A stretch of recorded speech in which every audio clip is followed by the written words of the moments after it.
Despite man's ability to travel to the moon, we still cannot provide disabled persons with proper access or involvement in community matters.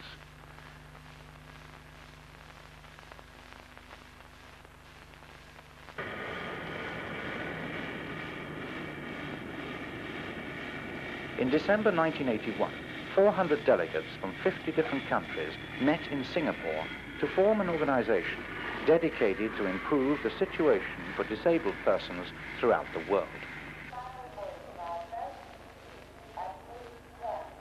For one whole week, the Third World were discussed and a common goal was reached and born.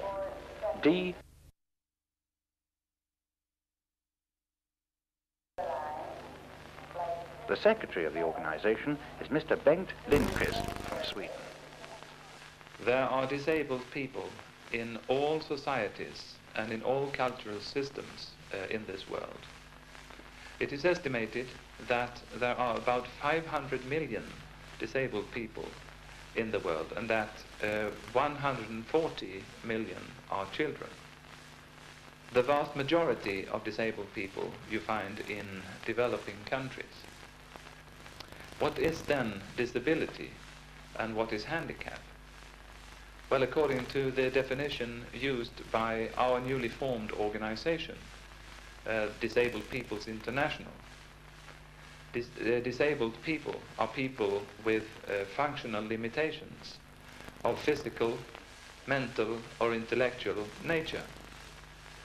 And when such people meet difficulties due to social barriers or due to the fact that their needs have not been taken into account in society, then we talk about handicaps.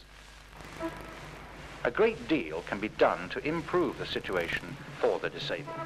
It is possible to reduce, perhaps even totally eliminate a handicap simply by changing society and making it accessible for people who are disabled. Those who plan and steer society must make it accessible, and those who decide must therefore be well informed as to the needs of disabled persons. Anyone afflicted by any form of impairment must be guaranteed the opportunity for training, information and education, which aim to restore or compensate for the resultant deficits. We regard such rehabilitation as both a right and an obligation for the disabled individual. Everyone has a right to a home of their own. That is, a dwelling which provides opportunities for independent living and which allows the retention of personal integrity. Measures such as special services and adaptation to the physical surroundings are necessary if this right is to include all groups of disabled people.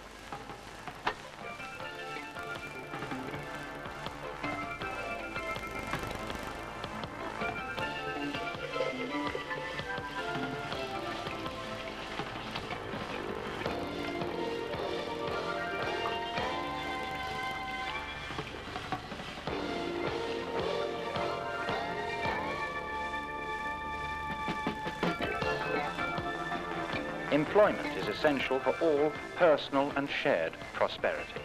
The right to gainful employment must be extended to include disabled people. Discrimination on the labour market must be replaced by opportunities for disabled people, so that according to ability and capacity, each and every individual can work and contribute to the maintenance of themselves and their family.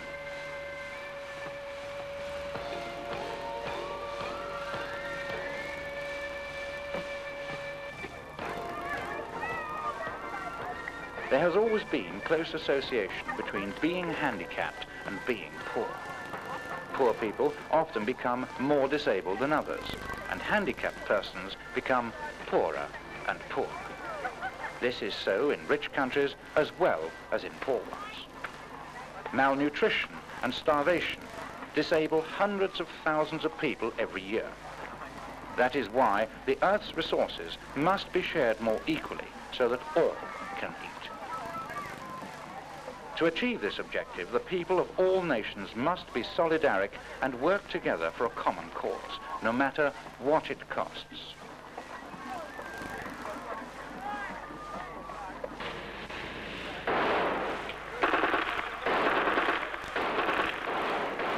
DPI is against war and arms escalation. Stupendous sums are spent each year on weapons of war, money which could be put to better use to improve the lot of the disabled. Science and technology is used to destroy humanity rather than improving man's ways and standards of living.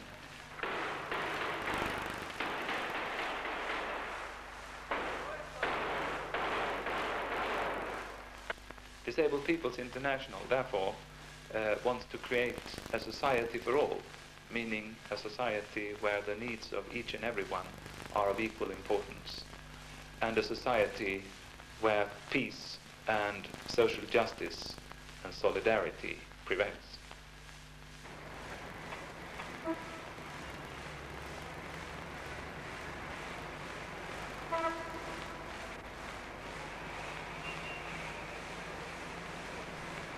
The elected chairman of the DPI, Mr. Chandran-Dudley from Singapore.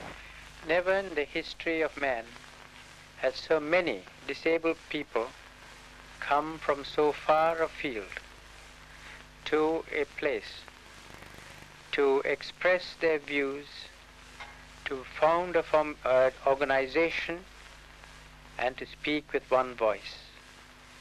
We in Singapore are very proud to host such a historic event.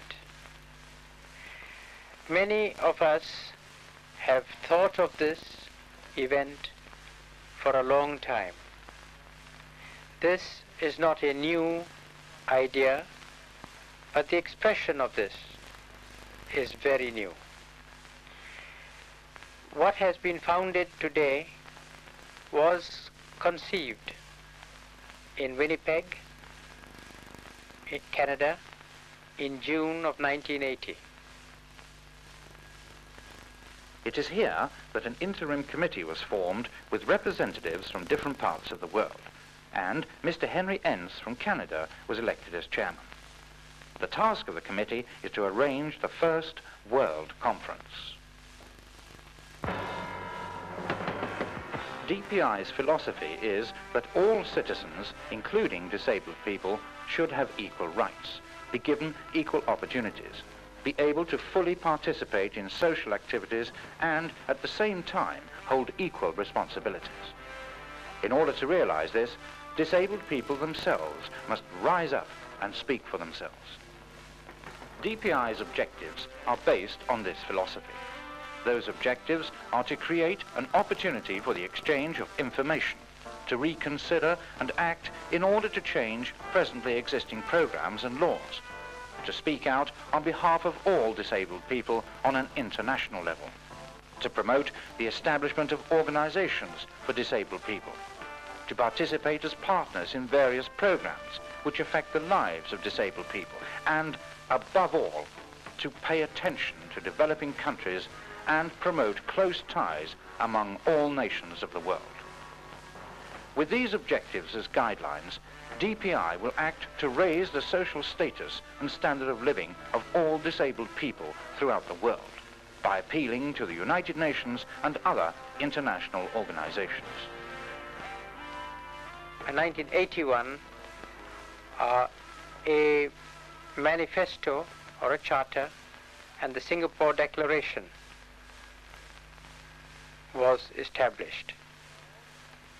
All these are the base upon which our movement for freedom of disabled people is built. What is our future? The appropriate bodies of DPI will, 1, establish a structure of regional assemblies according to the Constitution. 2, establish an effectively functional secretariat for DPI. 3, stimulate the formation of national assemblies according to the DPI Constitution in as many countries as possible. 4. Obtain consultative status with all major UN agencies. 5. Actively support the formation of organizations of disabled people all over the world, and especially in developing countries. 6. Establish good relations with specialized international organizations of disabled people. And 7. Establish working relations with other international organizations in the disability field. 8. Influence national and international development agencies to give high priority to measures which lead to the improvement of the situation of disabled people in the developing countries. 9. Find measures to influence the further development and implementation of the United Nations World Programme of Action. And finally, 10. Request all regional and national assemblies to adopt plans of action in accordance with the goals and objectives of the DPI Charter. I now feel that there's a lot of work to be done for DPI and its council members, and also for all leaders everywhere. If we join our hands together and march forward with one voice and take what we call via natura, the natural way that is being part of the community. All engine running. Liftoff. We have a liftoff. 32 minutes past the hour. Liftoff on Apollo 11.